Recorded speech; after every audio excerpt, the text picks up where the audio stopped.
Olá pessoal, sejam bem-vindos aqui à primeira aula do curso de sistemas embarcados.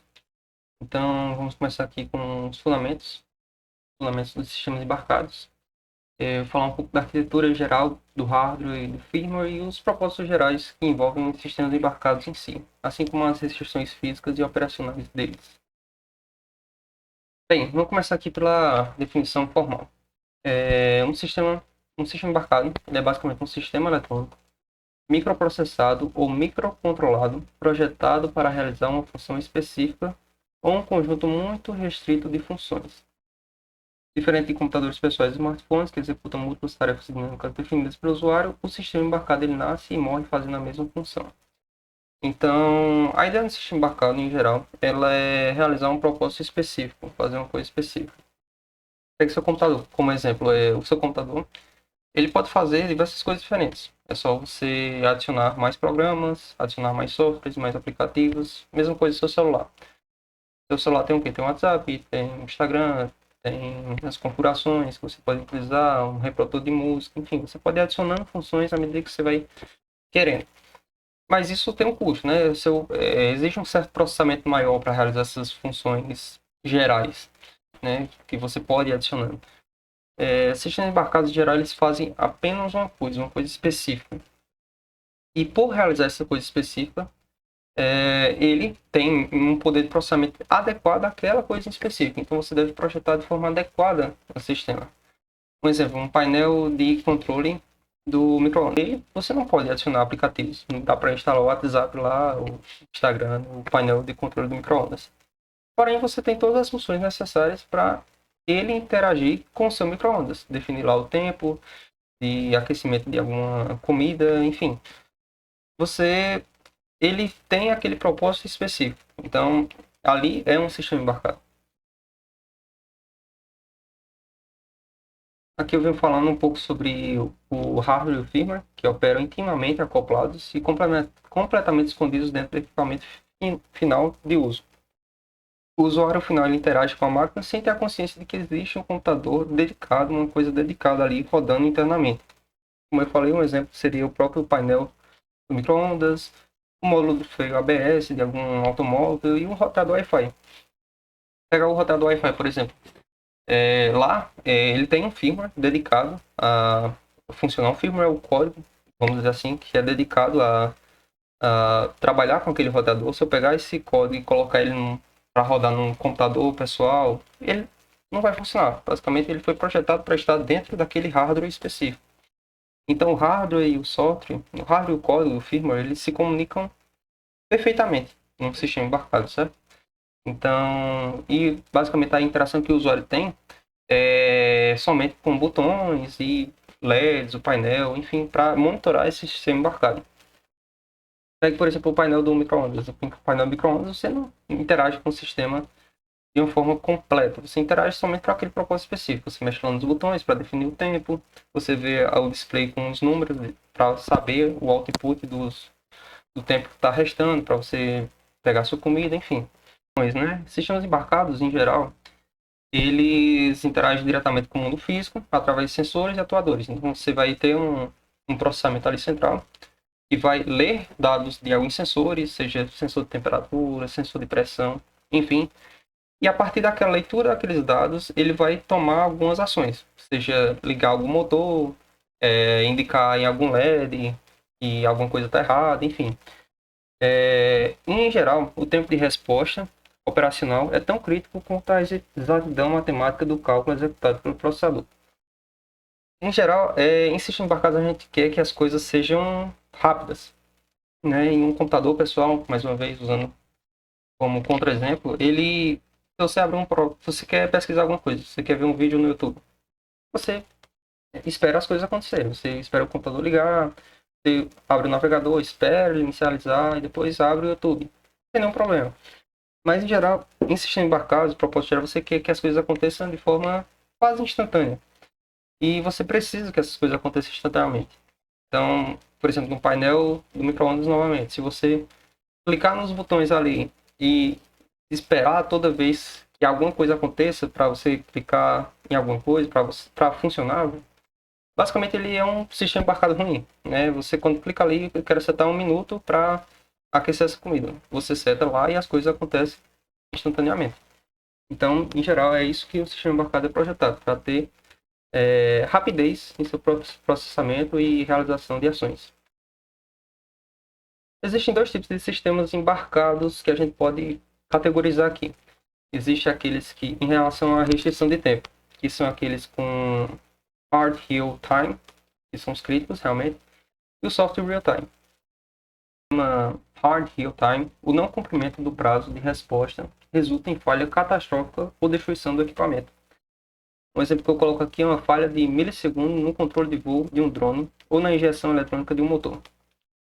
Vamos pegar o drone aqui como exemplo, né? No drone você vai ter lá o sistema eletrônico, que é o sistema embarcado, que ele vai estar cuidando de tudo que está acontecendo de atuação do drone, né? Vai estar cuidando da rotação do motor 1, 2, do 3, do 4, vai estar lendo a altitude do drone. Então, em tempo real, quando o drone está navegando e desviando dos obstáculos, ele precisa que as respostas sejam imediatas. Ele manda a rotação X para o motor 1 e aquela rotação ela deve acontecer de forma imediata, de acordo com a leitura do sensor. Imagine se o sistema desse falho demora um pouco para acontecer, então ocorreriam colisões e obstáculos, enfim, o sistema se danificaria. Um outro exemplo é o software real-time, que o atraso ele não é tão degradante assim, né? Ele não atrapalha muito a qualidade da operação. Por exemplo, digamos que eu tenho um controle inteligente de tomadas, em que eu seto lá um tempo para 10 horas da noite eu quero que, através desse sistema embarcado, o meu ventilador da minha casa ele ligue. Se ele não ligar às 10 horas exatas, não tem nenhum problema. Se ligar às 10 horas e 1, esse atraso aí não tem muito problema, entendeu? Então existe essa divergência em relação ao tempo crítico de operação dos sistemas embarcados. Outra restrição bastante interessante sobre o sistema embarcado é em relação ao consumo de energia. A otimização de energia dita tanto o projeto físico do hardware quanto a arquitetura do código. Uma grande parcela dos sistemas opera distante da rede elétrica, alimentação restrita a baterias locais e uso de colheita de energia do ambiente, como pequenos painéis solares. Aqui eu dei um overview basicamente de como sistemas embarcados podem ser projetados. Então você em geral como você tem restrição, né, geralmente esses sistemas embarcados eles são usados para estar atuando em lugares remotos, em lugares de difícil acesso que não teriam uma manutenção constante de rede elétrica e também não seria muito útil, não seria ruim estar tendo uma manutenção direta de troca e recarregamento de baterias, por exemplo. Então, esse sistema deve ser projetado para durar muito tempo, sem intervenção humana e de forma autônoma. Então, existem sistemas, por exemplo, que são projetados para utilizar essas baterias aqui, as baterias de 3 volts, que é uma bateria minúscula e que dura bastante tempo mesmo. Sim, então, foram sistemas bem projetados. Em geral, o diferente de um computador pessoal, ele não vai ter um sistema embarcado, ele não tem acesso à rede elétrica em si. Alguns têm, isso não tem problema, mas em geral ele atua com bateria ali de uma forma isolada. E, né, outra estratégia também para utilizar energia em sistemas embarcados seria recolher energia do ambiente. Por exemplo, em alguns lugares remotos, como sensores para agricultura, sensores de irrigação, que tem um sistema embarcado para ler e guardar essas informações, uma alternativa interessante seria utilizar pequenos painéis solares, né, que são mais ou menos o da minha palma da minha mão, e elas conseguem estar ali recarregando a bateria do próprio sistema. Então elas estão ali de forma autônoma, sem a intervenção humana direta. Existem também estratégias de firmware, né? Estratégias no código para manter a CPU não a 100%, né? Quando a CPU está calculando ali, fazendo os processos dela, ela consome energia. Então existem certos modos do firmware que você também faz do sistema embarcado, para que haja essa economia de energia. E mesmo que a economia de energia não seja tão importante para sistemas que são ligados na chave, então são ligados na energia elétrica, como 110 volts, 220 volts, existe um certo trabalho, existe um certo ter cuidado em relação a como esse sistema vai ser projetado, né? É importante que esse sistema tenha não superaqueça, ele tem uma forma de resfriamento que impeça que ele superaqueça e danifique o próprio equipamento. E, é claro, sistemas embarcados também podem ser projetados para estar envolvidos em situações extremas. Então, diferente de sistemas de propósito geral, não existem monitores para exibir tela de erro ou botões de reinicialização acessíveis. Às vezes o sistema está atuando lá em um lugar remoto, em um lugar sem muito acesso. Então, o sistema opera de forma cega, ele deve operar de forma autônoma. Então, ele muitas vezes está aberto, muitas vezes ele está em fatores de risco, como em constante vibração mecânica, em lugares com acúmulo de poeira, umidade. E ele tem que resistir a isso também, tem que ser projetado para isso. Um exemplo que eu coloquei aqui é o painel de controle de uma retroescavadeira. Aqui ele vai estar, o sistema embarcado ele vai estar em constante vibração devido ao terreno, devido ao uso da própria retroescavadeira. Vai estar sujeito a acúmulo de poeira, então ele tem que resistir a tudo isso. Ele tem que ser projetado para tudo isso.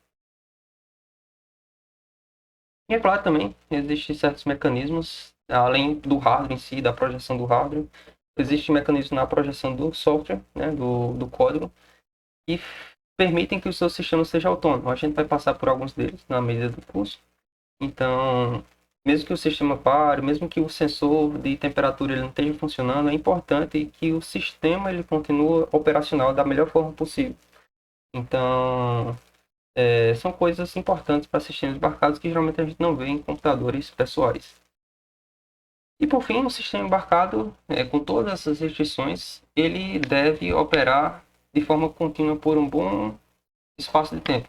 Então, bons sistemas embarcados eles são projetados para ter uma vida aí de 10 a 15 anos, né, a depender do uso. Né? Então, aqui eu pus aqui mais um exemplo de sistema de controle de energia para painel de postes de energia elétrica. E é um ambiente externo, ele está sujeito a vários fatores ambientais, como chuva, ventos fortes, enfim, degradação, né, essa oxidação aqui no caso da caixa, né, externa. E isso aí é algo que deve ser pensado logo no início, no seu sistema embarcado. Então, imagine se toda vez que ocorresse alguma chuva, né, às vezes acontece, toda vez que ocorresse alguma chuva ou acontecesse certas coisas, todos esses sistemas eles parassem, todos os sistemas eles parassem de funcionar. Então, a gente já vê que é um sistema embarcado ruim, né? Foi projetado de uma forma ruim. Então, essa finalização, então, sistemas embarcados eles devem ser projetados visando essas restrições de energia, de tempo de operação, de tempo de resposta e tentar robustos em relação às condições que eles vão enfrentar.